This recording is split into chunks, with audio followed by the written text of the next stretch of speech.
This is the overview of our presentation and the points we'll be discussing about the classification of the Arabic text. We'll be going through the methods used in WEKA to classify which dialect the Arabic text is being spoken in. We'll go over the results of each classifier, how accurate each one was and how much time they took, and then we'll round off with some conclusions and what we've learned about WEKA and classification in general.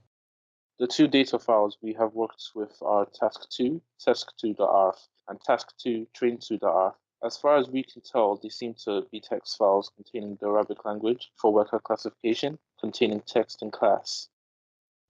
We initially used the task2, train2.arf as the training set for the WEKA program, and the other file as the test set. The usual approach we would usually take to a text classification problem in WEKA is to start applying filters, such as stemmers and stop lists. These things filter out useless information, such as small, commonly used words, which offer little to no information. Stemmers chop off the ends of plurals and other words so that they're not counted as separate instances. The problem with this instance is that no one on our team speaks Arabic, and we don't have access to a WEKA stemmer or stop list for the Arabic language. Since we didn't have access to any of these, we didn't apply them, and the next step was to apply a string-to-word vector filter to the training set before we used it to build the classifier. We then tried to run the test set through the classifier after building it, and we found that we got an error message saying that the training and test set were incompatible. To try and solve this, we applied the same pre-processing to the test set that we used for the training set and tried to run the test set against the classifier again, and we got the same error message that they were incompatible. After this, we did a little bit of research and found that this happens when you try and pre-process two files separately of one another, and therefore we found a command line method that would allow us to pre-process both files at the same time. This process called batch filtering. We used the WEKA command line interface and inputted both of the original training and test files. And after a few attempts, we managed to get it to output the pre-processed versions of the training and test files.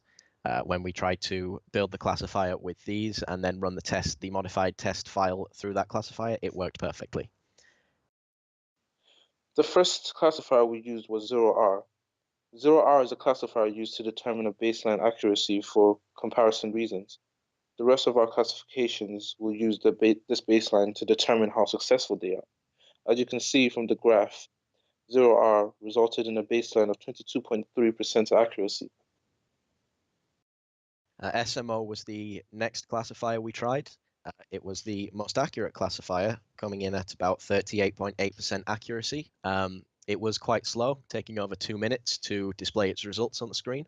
The algorithm produces, and all algorithms produce, a confusion matrix to represent how each instance has been classified correctly or incorrectly. On a confusion matrix, if you look on the diagonal, you can see how many instances were correctly classified, and any entries around the diagonal are incorrectly classified instances. J48 was the next algorithm we used. It's a decision tree algorithm, and it produced relatively high accuracy when compared to the other classifiers we used on this dataset. It was more accurate than the baseline accuracy from 0R. It was also considerably slower. J48 was less accurate than SMO and slower than that still. The accuracy for J48 was roughly 33.6%. In conclusion, SMO was the most accurate classifier that we tested. However, it was quite slow in comparison to the other classifiers. Before concluding these tests, we decided to run one more classifier, which was naive Bayes.